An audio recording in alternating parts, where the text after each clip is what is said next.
It's time for, hello, a Jersey Shore recap podcast. Hello. Hello, welcome back. My name is Angel, aka Angel Iconic, but on Jersey days, you can call me Cookie.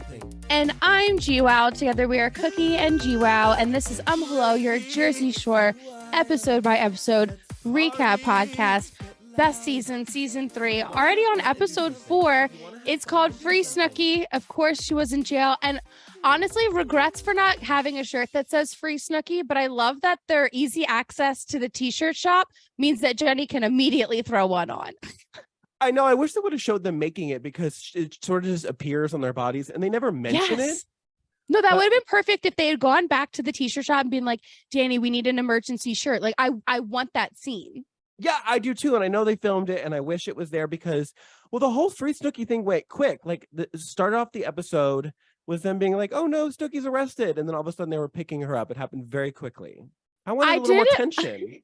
I commented on that as well because I was trying to think about like the timeline of the day, because at some point when she's, and I'm jumping ahead a little bit, at some point when she's out of jail, she talks about not wanting to drink that night. And I'm like, oh, that's right. She got arrested during the day. So like she went to work, and I don't know how long their t-shirt shifts are, but if she was like drunk very soon after the shift, especially because she went from hungover to drunk, which I feel like can accelerate things a smidge. Yeah. What do you think? She got arrested at like 3 p.m. at the latest? What do you think? Actually, no, it was about 3:30 because we listened to that last week. We listened to that judge, and he said something about right.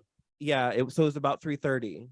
Where she got arrested. And then when they pick her up, it's not dark out. So they might have picked her up at like I feel like she just sat in jail for an hour or two to like not be as incoherent as she was. She seemed relatively sober when they got her. I almost thought, I was like, is it the next day? Do they hold people that long? But no, maybe I'm wrong because that's a long time. I'm pretty sure she didn't stay overnight. I'm pretty sure she just, I mean, I could be wrong, but just based on the order of events, I'm pretty sure she was only there for a couple hours. Yeah. Especially because I feel like Jenny was, and actually, okay, so when we come back into the episode, and this will help the timeline of things, it's leaving off with Jenny still talking to Nicole's dad. And then she immediately calls Tom to vent. And so I'm thinking like these things are happening kind of all after another after they had gotten home, which even after they'd gotten home, maybe they stopped at the t-shirt shop to make the shirt. They might have got like, she might have already been in jail for maybe an hour or two by the time they even got back to the house. Now she calls Tom, and this is also the side plot here of the Tom drama. She calls Tom to be like, my friend's upset. And I'll say this, as much as like there's certain things that JWoww maybe not as like being the best girlfriend here, if your girlfriend calls you upset, that's not the time to yell at her. Like, right. He actually immediately starts yelling. And I'm like, you can have a little empathy before you get mad at her, dude. Like, straight there while she's crying. I don't know. He's like that though. Like that's Tom from what I picked up. I mean, we've really only seen him on phone calls, but he has that vibe where it's always about him. Every single time, every time Jenny will call him and start to talk about what's going on in her life, he immediately interrupts and is like, you forgot our anniversary. So he seems very obsessed with himself a little. I think that he wasn't going to be happy unless Jenny was like obsessing over him. Like she's not calling enough. She's not saying happy anniversary 45 minutes into the anniversary and all these like random passive aggressive things. And like, I love that she just hangs up on him when she's over it. Like he starts yelling and she's just like, nope, click. I took that out of her rule book when I like had a boyfriend in college, and a couple of times when he annoyed me, I just hang up because I was like, JWoww can do it. So can I. And you know what? I'll bet he was threatened by her fame at the time. For sure. Oh, sure. Fully. I'm thinking of that. The reason I say that is because like he seems agitated literally every time she calls. So I'm like, I think he just hates that she's there. Like he can't bear the fact that she's like filming a TV show and, Yeah, he's going to have to get the fuck over that. But honestly, she becomes a duck phone pro in this scene. And this is where I say that I don't think that Snooki could have been in jail for that long just based off of the timing of like how she handles the phone, which I think is it season 1? It has to be season 1 because that's where the duck phone, where like Nicole cannot figure out, or maybe Angelina, somebody can't figure out how to put. Snooki, it was Nicole. Yeah, she can't figure out how to put it on the other line. Yeah. And Jenny's got no problem. She's so funny because she goes from like yelling at Tom to just hello. Like it's so sweet. And I'm like a professional. Like so funny. It's a professional, and also it shows where her like real interest lie in that moment, because like she's going through personal shit, but the moment it becomes about Nicole, or it, like her mind snaps back to like, oh yeah, free Snooki, we got to get her out. That's a good call. She's a good friend. No, that's a very good call. And the call is that they're allowed to pick up Snooki from jail. And I really feel like she was in jail for a total of 2, maybe maximum 3 hours, which that's about how long it takes to sober up, I'd say, in terms of at least enough for them to let you go home. It's not like she really did anything other than just, it was like public nuisance. Like that's a pretty small. Well, and the worst part is that they probably, we talked about this last week, they probably literally just would have like walked her back to the house, because they were like a block away from the house. I mean, that boardwalk is behind the house. They could have just walked her home, but I think it's because she started like pulling away from them and being like, get the fuck off. Get off. That's why get the fuck off of me. That's when like they had to arrest her at that point, because when you start getting, that's considered like belligerent if you start like trying to pull away from a cop. Right. If she had just let them take her home, it would have been fine. Yeah, and she is definitely embarrassed, and she doesn't really remember a lot, so they're like telling her, and she's kind of like, oh god. And she calls her dad back, who's very like stern Italian dad with her, and it reminds you that she is like 22 years old. Yeah, well, exactly. And she was probably like I think season 1 she mentioned she was still living with her parents or had just moved out, so she's very like, for a lot of people consider early 20s to be almost like late teens in a sense, because you're still very much in that mindset. So and that's a big Italian thing, to like live with your parents a little bit into your early 20s. I didn't do that, but like that's not very uncommon at all. And so I can see how they'd still have that kind of tether attached, even if she is 22. But he was stern, but not a dick. The way he handled it, I felt, was stern but respectful. I feel like that's the way you'd want him to react. I love that when he's like, I'm not, she's like, are you mad at me? And you could see he totally has a soft spot for her. And he's like, I'm not mad at you and disappointed. And she goes, oh, really? That's the worst thing you can say. And I just was like, oh, that is just like, it's such a funny, it's weirdly heartwarming, even though I know she's like in trouble, but like, it shows that like, her dad, there's a level of respect and a lot of love there that it does make it a little bit like heartwarming in a sense. I feel like I want to know more about her parents and her upbringing, because I feel like the story is pretty sweet. Like, well, she was adopted, right? I want to know about more of that story. Does she talk about this on any of her podcasts? Well, she talks a little bit on Family Reunion about like the 23andMe stuff, and if she wanted to, because she does that and figures out like what her, breakdown is. And she talks about like if she wants to go meet her parents, but she ultimately chose not to on her own decision, just because she was like, I have my family that raised me, I have my own family that I made, and I just like don't have time for anyone else. And like, it doesn't seem like it's a decision she made out of malice, but just like that's just not where life has taken her at this point in time. And it doesn't even sound like she's not open to it. I just think she's like, my plate is very full, so like right now I'm not on the hunt for it. But it didn't seem like she was like, absolutely not. It just seemed like that's not where life took her, if that makes sense. Yeah, I relate to that, because I'm very much the type that like, I don't really think of family as being necessarily about just blood and genetics. Like for me, family have to like earn to be like, you know what I mean? Yeah, we're queer, so it's a very much like an earned thing, even within blood, like, Anyway, so Snooki makes the smart decision to learn from her mistakes, because she decides she's going to stay in, she's not going to drink. And I think that JWoww is like, I think JWoww's happy in a sense that Nicole's in this frame of mind, because I think there's a lot happening in Jenny's head right now. And like you said, she's willing to like kind of put it aside. I almost think it's like almost a defense mechanism. Like, oh, I won't worry about my stuff yet because Nicole needs me.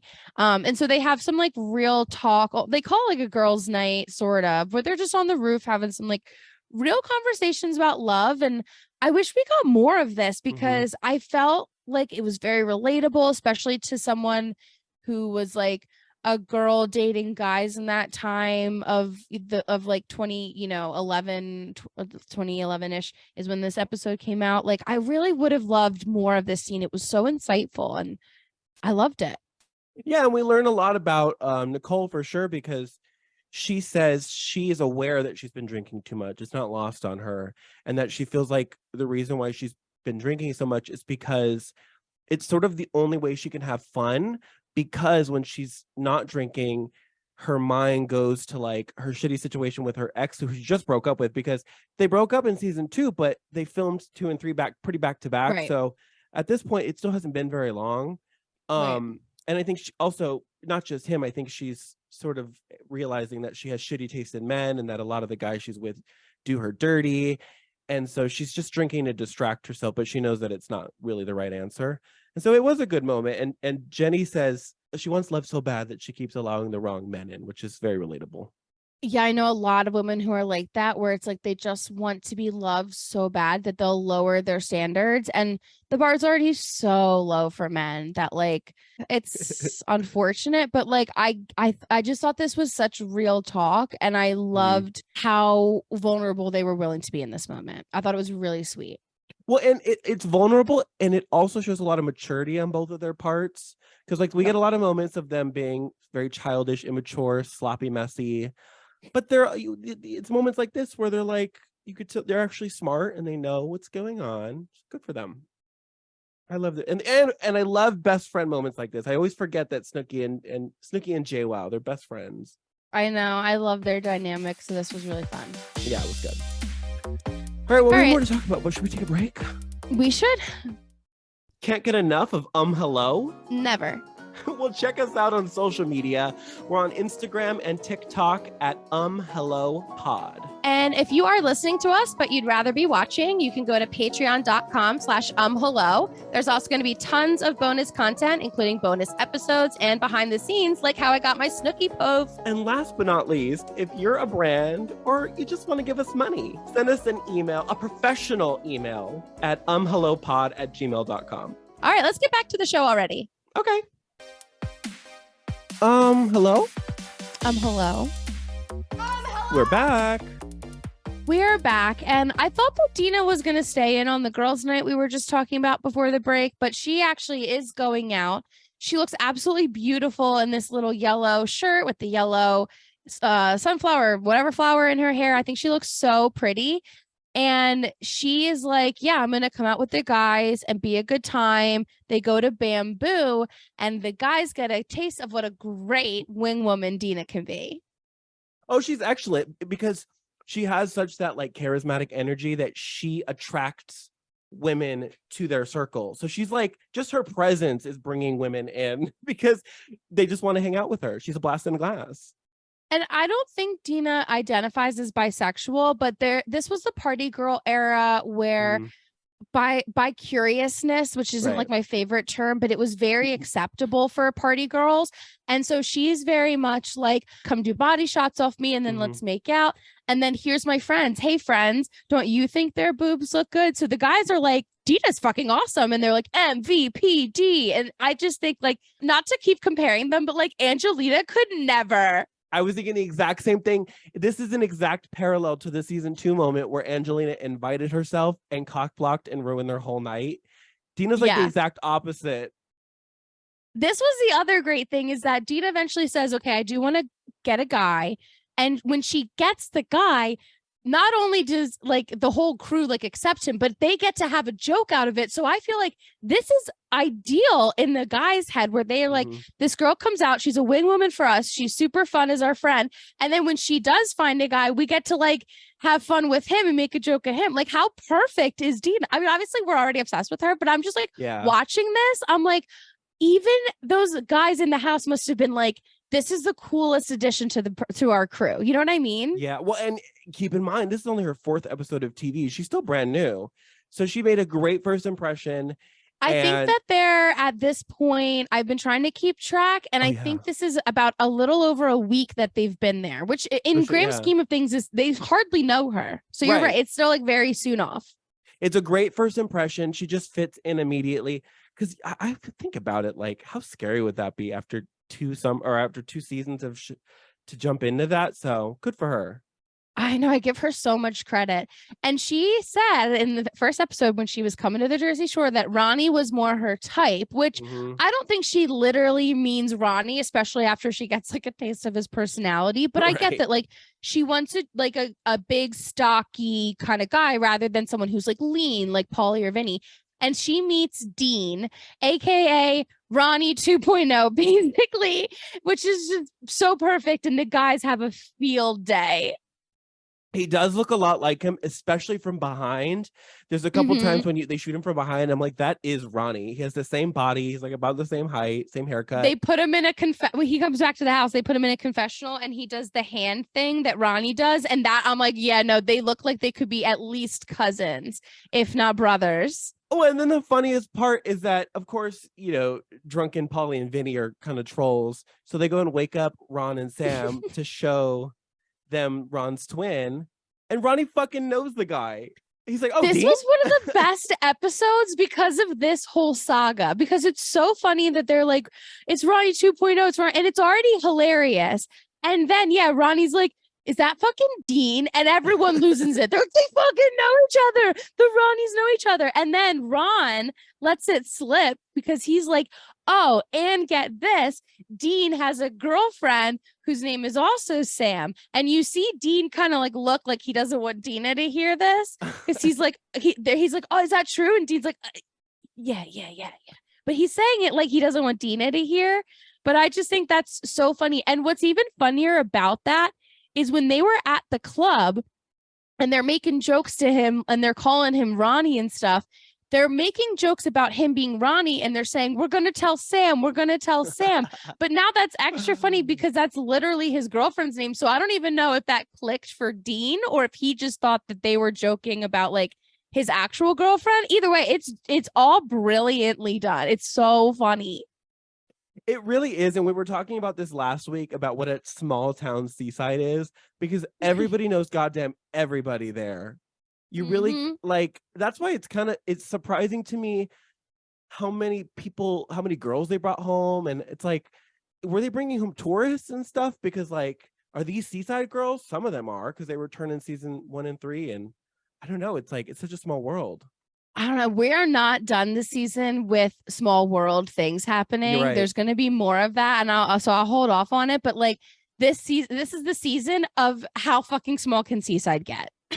Seriously. Yeah. So then he goes in the hot tub with Dina and she actually like confronts him about the girlfriend thing. And he lies and says he's single, but he said it in such a weird way. Like she was like, do you have a girlfriend? And he goes, no, not at all. But I'm like, not at all. What a weird way to say that. Well, first he hesitated too. There was a moment where he just didn't really say anything. And Yeah. Dina caught on to that. Dina was like, so does that mean you do? And he's like, no, not at all. I don't. Yeah. And then she's like, okay, fuck it. It just goes for it. Like, she's not going to press because I guess she does. Who gives a fuck? If he I mean, says at no, that point, no. he says, yeah, what is she Right. going to like make him prove it? Like, Yeah, it's not on her. It's on him. And like, it sucks for the girlfriend, but it's not, it's on the guy. Like, it's the guy's fault at the end of the day. And if Dina, I mean, it only would suck for Dina if she's trying to like date this guy, but if she's just trying to have a night, then like, who gives a fuck? It's not her job to care. It's his, and he doesn't. And that's because he's a douche, but whatever, you know? And so while Dina's hooking up in the hot tub, the boys are in the house, joking about how Ron and Dina are hooking up and who's going to tell Sam that Ron and Dina are hooking up. I know. And they decide, oh, I know. Let's write an anonymous note. But let's use big words so they won't know it's us. It's so funny. And it's just like the best. I love it. It's so funny. I actually have the clip. I wanted to play it because I think it's so funny the way it sounds like. So they won't even think it's us. We'll write it politically correct. So bring a thesaurus. Right. Dear Sam, Ronnie hooked up with Dina in the hot tub. In lieu of resulting in ending up in the bed with you. For the most part. Right. The third party. You know what I mean? Don't tell her we wrote it. Oh, I gotta tell her, bro. But she needs to know it's girl code. Okay, boo-boo? We'll do it, boo-boo. That was genius. Boo-boos. That's so shady and hilarious. It's like they were there. I know. It's so funny. Oh my gosh. And they do, Dina and Dean do end up in bed together. She says that she didn't give him the golden ticket, but they did do some stuff. The golden ticket. She actually says that a lot, I feel, like throughout the seasons. I've heard her say that before. The golden ticket. I like okay, that. Willy Wonka, come through. Yeah. And the next day, Dean leaves. And when this is like kind of a nice little moment that shows that Sam, like the things have definitely been better with Sam in the house, because she's kind of like in the mirror, probably straightening her hair obsessively like she does. And she kind of like bonds with Dina of like that next day chatter, which I always think is fun when you have like friends and roommates and stuff, where it's like, oh my God, what happened last night? Blah, blah, blah. And she's like, oh, did he stay over? And Sam is like, I think he had a girlfriend. And they kind of have a moment of like, up. And then I think Dina alludes to the fact that he like ate her out. And they're like, well. Hey, that's on him. No, I wrote down the same thing. This was sort of Sam's first just like casual, funny moment with Dina. Yeah. And it's very like, this was a moment of like, oh, we're getting Sam back, because there was really none of this in season 2, because she started fighting with the girls pretty quick. And honestly, like, I know it doesn't seem like it, but honestly, Sam is a girl's girl. Like, I know, like, at this point in time, it really doesn't seem like it. And but like later on in life, I do think that whole like girlfriendship thing is just really important to her. And so I love that they just get to laugh together, even if it's a quick camera moment. It's a good moment for her. And it's been a lull in Sam and Ron drama too. So these episodes feel light and fun and exciting. I know, they're so nice.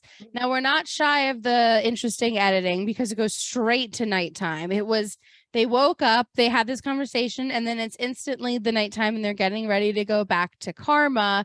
And Snooki's like, I'm gonna take it easy. And Karma is like their home. And even though Dina, I think it's so funny, like Dina just got kicked out there. Like I want to say at this point, I know I'm trying to keep track of the days. I was last episode, but I want to say it was like 2 nights ago, and she's already allowed back. So Karma must not like care. There has to be some sort of agreement with the show and Karma or something.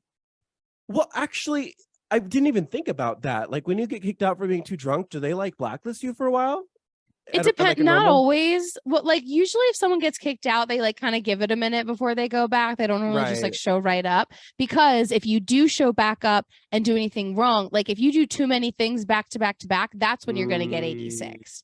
If it's one night and then you don't do anything for a while and then you come back and you don't make a mess, they're going to like forget for a bit. But like, yeah, and then 2 days later you come back and make another mess after just causing a scene, that's when they're going to be like, you guys can't film here, you guys can't do this. But nothing bad happens as far as like anyone getting kicked out tonight, so that's at least good. It's a relatively uneventful night. Nobody gets too messy. Snooki, I think, has more than the one drink she said she was going to have, but she didn't get like wasted. She probably just had a couple. She definitely takes it easier than she has been. Polly actually says that partying in Jersey is like coming home and everyone's happy. And I feel like in this season, we're getting a good amount of club airtime. Like even when Dina was out with the guys, I feel like we got a lot of airtime at that club and like that kind of stuff. And so maybe that's because some plot lines are playing out in the club. For example, Jenny kind of tries again with Roger, realizing that, oh, maybe there was some miscommunication was he actually dating this girl for that the girl interrupted last time, if you remember. Well, so to remind the listeners, last week, Jenny reunited with her ex and they were hit it off right away. But then some girl was like, why are you talking to her when you have a girlfriend? And Roger was like, I don't have a fucking girlfriend. What are you talking about? And Jenny was like, kind of mad that she felt like Roger might be lying. So this week, they're talking again, and that same girl comes up again and is like, so I think I got you mistaken with somebody else. You don't have a girlfriend. Sorry. Yeah. And they then, and meanwhile, Jenny still has a boyfriend, but that's besides the point. I think it's so interesting. Roger says he's husband material because like, even though they're divorced now, he literally becomes her husband for years. Like it wasn't like a 1-year marriage. Like they were married for a long time. So that's just like such interesting foreshadow. And I said a lot of thoughts about Roger last time, and I don't want to harp on it just because like this is a point in time that we're talking through. And I actually like, if things hadn't gone sour, this is actually really fun to see. So I'm going to try and focus on the positive because, hey, 2 kids that Jenny loves do come out of this coupling that we're seeing. So All love here for now. I will say there is a little bit of a kiss, but it's very much like a little peck, very casual moment. So I don't know It how was we feel almost about that. like it could have been a cheeker that turned into a kiss. Right. Like it was like the size of their lips touched. They didn't like full on. It was very like super like, oh, we're just friends. So yeah, I don't know there's how I felt room about to it. like give an excuse there, Right. but it's not innocent. I agree. You could tell they're vibing and they want to see each other for sure. Yep. Oh yeah. So everybody goes home and everyone's happy and in a good mood. And then Tom calls and you can almost like feel Jenny's energy shift, which kind of sucks.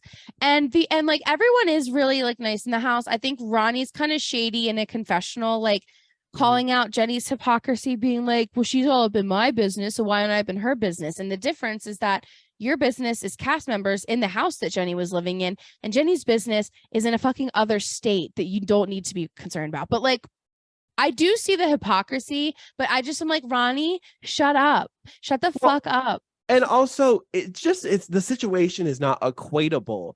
Ronnie three-way made out with waitresses. Ronnie was taking shots out of women's breasts or whatever he was doing. Yeah. Almost having sex. He was almost he was one step away from having sex in the middle of the club and then crawled back into bed with Sam the same night. Right. Jenny reconnecting with a friend that she had flirty energy with and then calling her boyfriend are not even close to the same. Not the same. No. Or forgetting to call is not the same as, yeah, I totally agree. And she says, and this is where like I think about when Paulie had his stalker on the boardwalk and he was like, I'll call you. And then she calls him a million times before he can. And he's like, I was going to call, but you didn't give me the chance. Like, this is kind of the same energy where Jenny's like, I'll call you in the morning. And then instead, she actually calls Roger, makes full on plans with Roger. And then and we'll get to those plans, but then Tom calls her. And I don't know if she was planning to call him or not yet, but that immediately would have given me the ick because I would have been like, I said I'd call you. You don't even know if I'm awake or what. Like, hop off my fucking dick, dude. Like, give me a second. So that just would have given me the ick. And she lies about the fact that she has just 30 seconds ago made plans with Roger. Yeah, that's where she fully lies. She said she just had plans with I think it was Dina, right? Because the plan she had with Roger was to double date. He was going to bring his friend, she would bring Dina, and the four of them would all hang out. But she told Tom she's just going out with Dina. So it's a half lie. The other thing I thought was interesting was that Tom calls Jenny a bitch, which I don't like. I don't like that. I don't like it either. At all. Yeah. He at one point in one of their conversations, he's like, is this my girlfriend or the bitch that's come over her lately? And that's also like, you are pushing her away. Yeah. Like, because when you're doing things like that, like, and whatever, maybe this is a little problematic of me or like crazy girlfriend of me, but in my head, I'm like, the more you give me a hard time, the less I want to call you. So like, maybe if you were like, and if you were being really nice and like, then I'd feel guilty. So like, you're just not helping your case because you're like, well, if you're going to be a dick anyway, what the fuck am I even holding on to? So I just don't think Tom's helping his case here. I don't think he has been from the beginning. This is the 4th episode. I like him less and less every time.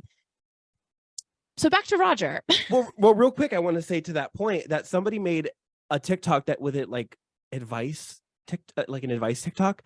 And they said, don't punish people for doing what you want them to do.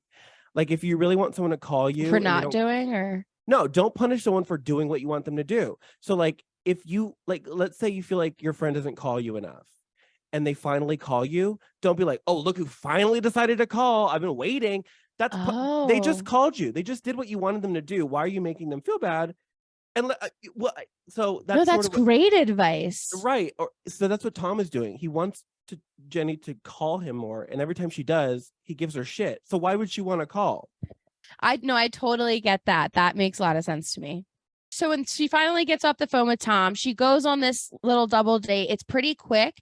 And it's just Roger, Jenny, and then his friend Alex and Dina. So like very cute. I think the one notable thing, or I guess there's 2 notable things from this date that does go pretty well. I think it's really funny that Roger says he's been called a meatball before because like Jenny calls Dina like, oh, the meatballs, blah, blah, blah. And to explain, Dina's like, oh, that's our nickname. Like, we're the meatballs. And Roger's like, yeah, I've been called a meatball before. And he's like a stocky kind of guy. And I just thought that was so funny and kind of cute, like charming. I could see that. He's a different kind of meatball, but I could see it. I can see it for sure. And then the other notable thing is that Jenny says that she feels like Tom has basically just pushed her into Roger's arms. So you can kind of see which way she's leaning right here. Yeah, for sure. Yeah.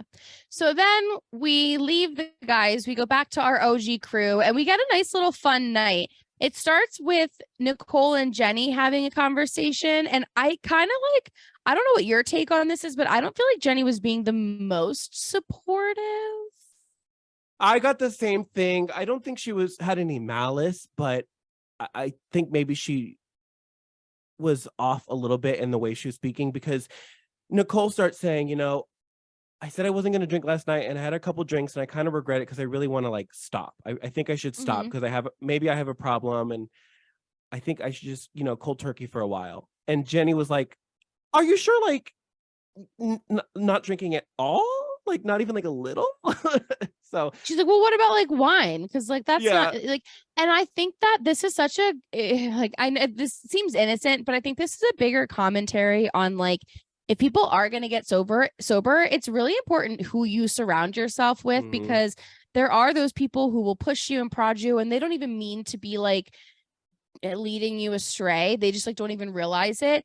And this made me feel so impressed by Mike when later seasons he does get sober and is still around and still goes to Karma and is able to actually be in those places and not drink. And that doesn't mean that he never relapsed or whatever, after Jersey Shore and whatever else. But I don't think just everybody could do that and not get influenced. So that was and obviously we'll get to that in season 5 and 6, but that was really telling to me that you shouldn't be around people who are enabling something you're trying to avoid. It's just a hard dynamic. Right.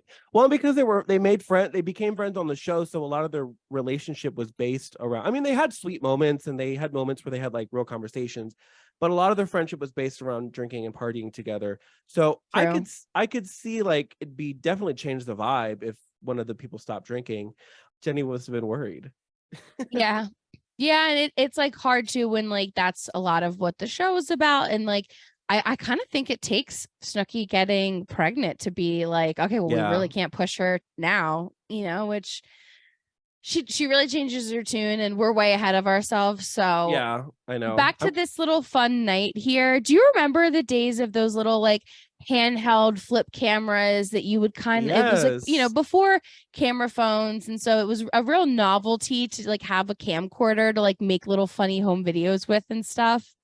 And that's kind of what they're doing here. I had the exact camera that they have. It was called really? It was called the flip camera. It had the tiny. I had that. They were, first of all, they were horrible. The video was terrible. They had the tiniest little screen you've ever seen, and you had to plug the whole thing into the computer.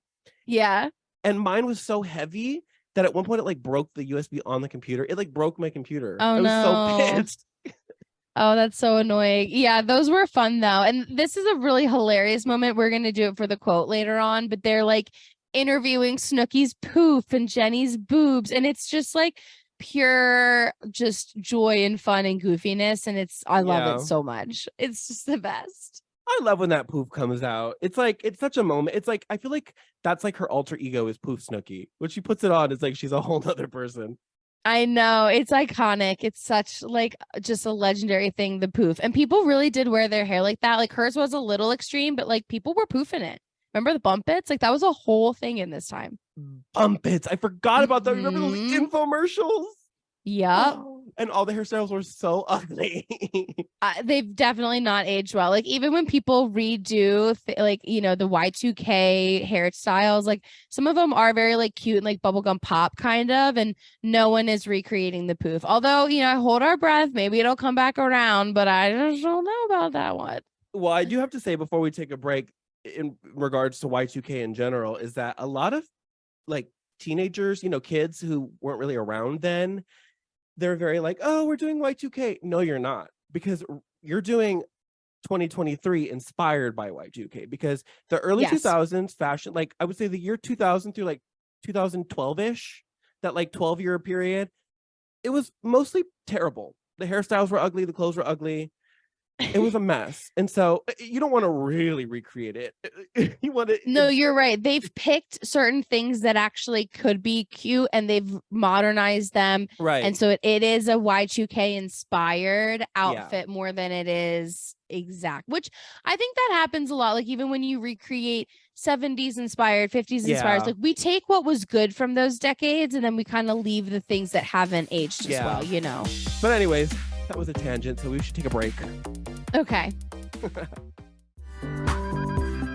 Welcome to Sapphic Survival Guide. My name is Cheyenne. I'm Gina. Class is now in session. How do you define queer style? How do you communicate that you don't want to U-Haul at all? Right, as literally every queer woman I meet hate Geminis. How do I deal with the most devastating breakup I've ever been through? Sapphic Survival Guide. We're happy to be queer to answer your questions.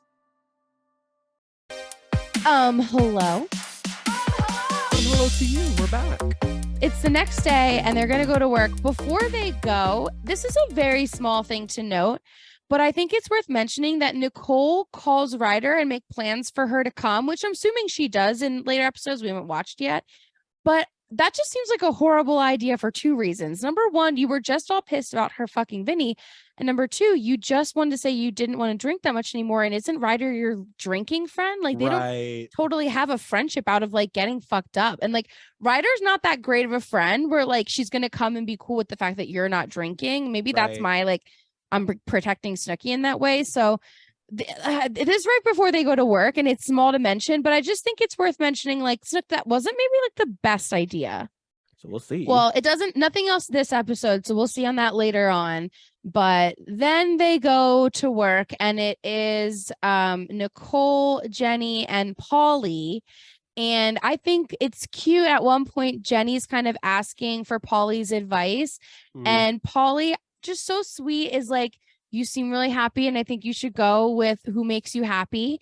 And Snooki agrees in confessional. And I just think that was a really sweet moment from Pauly, who, I mean, it's not like we get bad moments from him or anything. That's not what I'm saying. But I just like when we get those glimpses of their genuine connection of friends, of like, he's just giving his friend advice. I don't know. I just think it's really sweet. Yeah, it was a good moment. And he's right. I mean, she just had way better energy. She is clearly interested in Roger. Yep. No denying it. Snooki, though, is feeling a little depressed and she's kind of, what's the word I'm looking for? Like slouching. She's in a slump. Yeah, she's definitely not feeling her best. I think it's a combination of her kind of withdrawing a little bit from alcohol. And also this kind of realization she had that her love life is a trigger for her and bothering her. And so it's kind of a combination of things. So she's feeling a little bad for herself. Yeah, and I think Jenny is a smart girl. And she's like, I'm going to kill two birds with one stone. And I'm going to do something nice for my friend Snooki. But under that guise, I'm kind of helping out my own personal life too. And she successfully says, I'm going to have Roger bring a guy. We're going to do another double date. And this guy is very much Snooki's type, aside from the fact that he is Irish and not Italian. But I didn't get that. Is he Irish? He didn't look Irish to me. She says at some point in confessional or something like he's Irish, not full Italian, but like she's willing to make an exception basically. And even Danny is like, okay, I can see that you were in a bad mood and now you're in a good mood. So even though you girls have kind of pushed a limit, I'm not going to yell. Like, let's just come back to work. And I think that was good for him. Like, I was good because she got to go and like do something to get her in a good mood. So then she could come and finish work without just like being a sourpuss. So it was all like, it just made her seem very childish in a heartwarming kind of way. Like, oh, give Snooki a cute boy and then she's okay to work again. It was very funny. Well, it all happened so fast, I guess, because Seaside is small and the boardwalk is small, but and they're working on the boardwalk. So yeah, well, Jenny was just like, I'm going to call my friend. We're going to do a double date. And they show up almost immediately. And because I think we forgot to mention that to do their little double date, they left work. They just dipped. Right. And And Danny went and found them and was like, all right, you had your little moment. Now come back. But like you said, you didn't yell her. And Jenny even says, like, look at her, though. She's basically saying, you made it an investment. You lost some time, but now you're getting it back because she's in a better mood, which is true. Because when they came back, she was working. She was ready to go. She was refreshed. Exactly. So they did the good, they gave her what she needed to get some fuel back in her. So it worked. Yeah. It was good. And then I think it's the same night. It's kind of hard to tell, but they're going to do a boardwalk night. And, editing is iffy on the show. So it could have been the next night, could have been the same night. But Nicole is very excited. And this time it's a triple date. So this is funny because, Jenny and Roderick this is technically their third date. No, nothing's happening. It's all very innocent. But they have Alex for Dina. I forget his name, for Snooki. And so they all get to go, and Jenny is starting to see that the grass is kind of greener. Yeah. Yeah. Well, for sure. They're vibing. He makes her smile. And it's like a new thing, They're really cute. And I think it's such a soft side of JWoww that we get to see. So it's really, they have a lot of fun. It's really sweet.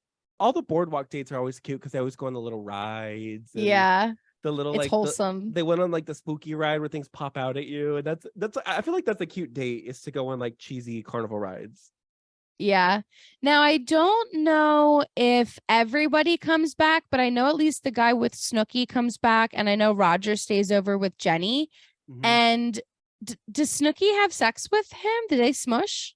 I believe I wrote down that she hooked up with him. I believe they smushed. It was not completely clear, but it definitely seemed that way. At some point, it kind of pans to them in bed, and it shows a tattoo he has on his back that says La Familia, which is like family in Italian. And can I just say that not only does my cousin have that tattoo, my father has that tattoo. And the same on their back? No, not in the same spot. My cousin's is like up his ribs, and my dad's is on his like bicep on his arm. But I think that's just a very Italian thing to get. Like, it was so stereotypical to me. So the fact that they had it, I almost screenshotted it and sent it to my family because I was just like, does every Italian man have this tattoo? It's so funny. That's so funny. Wait, but like, is that like a thing people still do, or was that like of the moment? Was that like a trend at the time? I think it was of the time, but I could be wrong. That's funny. La Familia. It's so generic. Yep. Like, not even like your family name, just the family. Yep. No, I don't know. It was definitely a thing though. That was funny. Fucking hilarious to me. Jenny and Roger slept in the smush room. However, Jenny says they did not hook up. Maybe they were just using the bigger bed. do believe her. I think they just wanted to be. I think they just want to be around each other. Really, like I don't think they want to like go home and not be next to each other. Like I think they're just so vibing right now. I will say though, in terms of her, like whether or not it's cheating, conversation. Mm-hmm. This is definitely a crossing a line, or it's a new territory to sleep with somebody, even if there's no sex. Yeah. Just sleeping with somebody itself is intimate. So at this point, it's like they're fully like dating each other at this point. So I think it's over with Tom. I mean, he calls and everyone, like, their attitude becomes like, oh, we know a show is about to happen. And I think she even knows, like, I think everyone, including Jenny, knows like this is the conversation that's going to end things. And like they literally all say like, can I watch? And Vinny's like, I want to see her say it to him. And they all get ready to go. And it kind of starts off slow because I feel like he has been meeting her with such hostility that she was expecting him to just go off. So she was like waiting for it. But it kind of starts off like slow until she gives them the show that they were all waiting for. Because I did nothing fucking wrong until the day that I got here. And even the day we left wasn't good. And yeah, it's the show they wanted. We love her for it. Yeah, we do. Well, in this call, she sort of also confesses. At first, she's like, no, I just went out with Nicole. But then after they talk for a little while, she sort of confesses that, okay, I was with a guy named Roger, and I was with him because he makes me feel good and you don't, type thing. Like, I forget what she exactly said, but that was the energy of it. And that's when it started to escalate. I don't know if like that was Jenny's version of breaking up or what, because like soon after that, she's like, we broke up. But I don't know if that's it. Like, she didn't say the words "we're breaking up," but maybe that was just like maybe they have their own code for like things are over. I feel like though it gets really messy really fast. Like when Nicole and Emilio broke up, like I don't think they were living to like Nicole was living at home. I don't think they were living together. There wasn't like as much at stake. So they break up and it's like, bye. See if I ever see you again. But Jenny and Tom live together. And so it starts to get real messy real quick because she's not like 10 minutes, 20 minutes, even half an hour away. She's like a couple hours away from where she lives. And she's like now on the phone with her dad because she's worried about her dogs. And like Tom's supposed to be watching the dogs and she doesn't. And I can feel that anxiety as well. Because I think on one of the previous episodes this season, I talked about my ex-boyfriend who was kind of toxic. And there was a weekend where I was away. He was home with my dog. And he kind of like pushed me over the line where I was out with my friends being like, I'm breaking up with my boyfriend when I go home because I knew it was happening, but he had pushed me over the line. But I wasn't willing to do it over the phone because I was like, God forbid anything happens to my dog. I'm not willing to risk it. So I wasn't ready to do anything until I got home and I knew I was going to be safe. My dog was going to be safe and he was just going to like have to leave rather than is he going to like leave my dog to be alone for the rest of the time? Like, it's just complicated. And so I get Jenny's anxiety here. She gets her dad involved, which again makes just like all, I think another level of like serious and uncomfortable because it is serious. Like it's not, I mean, like, I know it's just dogs, but like Jenny's not coming home for the whole rest of the summer. You can't just leave them in like a hot house with no like care. Like it's concerning. That's criminal. Like you can't. Neglect, you just left them and didn't say anything. What if she had not thought to, what if she hadn't been able to check right away? Like what if she wasn't allowed to leave and something happened to them? Well, her dad said that he had been in contact with Tom and that Tom was like packing up and his stuff and leaving. And I don't know if the dad had thought about the dogs because Jenny had said like, what's happening with my dogs? And the dad was kind of like, I'm not sure. And she's like, okay, well, keep me posted. So like, maybe it wasn't something he immediately thought about, but Jenny goes into like fight or flight mode, which is obviously it's Jenny. So it's fight. And she's like, hey, Nicole, you're not really drinking right now. So you ready? Are you down to take this road trip with me back to New York to go get my dogs? And Nicole's immediately down. She's like, of course, like not even a question, which because their rider dies. And I love that about them. So they do make their way back to Jenny's house. Now I have to say, I just want to get it out of the way. I feel bad for pointing it out, but Jenny was crying in confessional. Yeah. And her fake tan was running down her face and neck. And I saw that too. And I think it's a testament to how sad she was because she didn't even care to check the streaks that were literally, and she has on a low cut shirt. So it's like all the way down from her chin to her cleavage, streaks from her tears. I mean, we're talking a big line from her eyes down to her cleavage. Because you know, the classic look with the mascara running. Oh, she went beyond that. She took it down all the way onto the chest. I feel bad for pointing it out, but I had to. Okay, now we'll get back to feeling. So, I mean, at first she can't get into the house because I don't know if like her front door key didn't work or if something happened. She was locked out.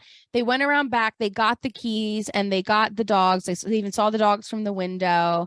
And she starts to go into the house to like survey the damage. And we're going to get more into like the resolution of where, because obviously she's going to bring the dogs back and blah, blah, blah. But that'll be next episode. At this point, she's just kind of like looking around. She thinks that a couple of her things that like she, you know, holds close to her graduation presents, those kinds of things are gone. Snooki realizes the bed is gone and she starts to freak out of like, did this kid take everything? And it's a pretty sad moment. Well, and they allude, I don't know if I misunderstood this, but they pull up the computer and PayPal was open. So they're suggesting that maybe he stole some of Jenny's money. And she kept saying, I can't look. I don't want to know how much. I can't look. So we don't get like a number, but it seems like Tom, that's gross. I'm not sure 100%. So we'll see next episode if they address it again. But it looked like they were suggesting that Tom had sent himself money from her account. That's so disgusting. What a fucking incel. Like, oh, that's so gross. I hate that. Well, and it's even like she went through a cabinet that just said her name on it and all the documents were gone. Like, why are you taking her documents? What's in there? Like her fucking... Just to be a fucking dick. What's in there? Paperwork from her job or something? You know, birth certificate? Why did you feel the need to take that? Yeah, it was just like he was hurt and he wanted to hurt her more. And that was the only way he could think to, I guess. I hated it. I hate Tom. I don't know that we ever really liked him, but like, No, this as was an audience, horrible. we have never had a good moment with Tom. It's always been tense and fighting, always. And then there was that one trip where he showed up and then we never saw him the whole episode. So yeah, we have no reason to like him. Tom, if you're listening, fuck you. No, I'm just kidding. Well, hopefully he's grown, but this is not a good look for Yeah. him. And yeah, I don't like him. Fuck him. You know what though? I will say he played his cards right in that I wouldn't recognize him in the lineup. I wouldn't, or like if I was a recruiter and I was interviewing him, I wouldn't know it was him. So he had his little messy moment, but I bet it didn't affect his life all that much, unfortunately. Maybe it should have. That's fair, If because he's if he stealing money didn't and like shit. the fame, if he didn't Yeah. like the fame of that JWoww had, he has been successful in staying away from it. So I will say, whatever. that's where the episode ends, but I did want to mention something that I've been aware of for a while. Mhm. Jenny's landlord that owned that house that the episode ended in, Mhm. he sued Jenny and the production company and MTV, I believe, because he said he did not authorize them to film in that house, and Jenny gave them permission that she didn't have the authority to do that. And I scoured the internet and I cannot find out what happened in that lawsuit. There's like 1,000,001 articles that came out on that day that it became public. They're all released the article on the same day, and there's no fucking follow-up. But apparently There must have been either something like some sort of loophole, or they must have like paid him off to Must have just shut the settled. fuck up. I bet they settled out of court because he sued for total, because he sued Jenny and the production company that makes the show for a total of $450,000. He claimed. People are just so greedy. What kind of like, damage? Are you kidding? What kind of $450,000 worth of damage did they do filming at? Stop it. There was no damage. Just like I can understand being like, hey, you didn't authorize this. Like, Yeah. I don't know, but I don't. No, that's really obnoxious. Most people are greedy, and most people, when they find a way they think they can make money, they will take advantage and make as much money as they can, and that's kind of sad. All right. Well, on a more positive note, would you like to do our cookie quote? Yeah. Oh my god. We're going back to that. We're going back to that camcorder moment where the boys are being funny, and they're going to be interviewing Snooki's poof and Jenny's boobs. So it's all in context, but Vinny is the interviewer and Polly will be doing the voice of the poof and the boobs. Would you like to be, the interviewer or the interviewee? I picked last week, so you can pick this time and I'll do the other one. Okay, I'm going to be Polly so that I get to do the voice of the poof and the boobs. Okay. Snooki's poof, what happened? Like, I saw you all the time last summer. What it is I feel neglected. Okay. This damn bitch will just not rock me, but I'm still here. All right, so now we're here with the famous JWoww's boobs. Well, I just want to first point out that I never really was small. I'm just now huge. Okay. And I just stick out there like JWoww. It's like, wow. And scene. Yeah, scene. Is that the wow in JWoww? Is it her boobs? Is that what the wow comes from? I don't know. According to Polly, anyway. Maybe that's the secret. Oh, gosh. All right. Well, we'll see you next time. Goodbye. No, goodbye. Goodbye. Bye. If you want more of the podcast, you can follow us on any social media at Hello Pod. We also have a Patreon, patreon.com/hello. We've got a video feed there so you can see our beautiful faces while we recap Jersey Shore. And we've also got a little bit of behind the scenes bonus content for you. And you can find me anywhere online at The Lead Regina, including my website, theleadregina.com. And you can find me online on TikTok and Instagram at angel.iconic.music. Thanks for listening. Bye.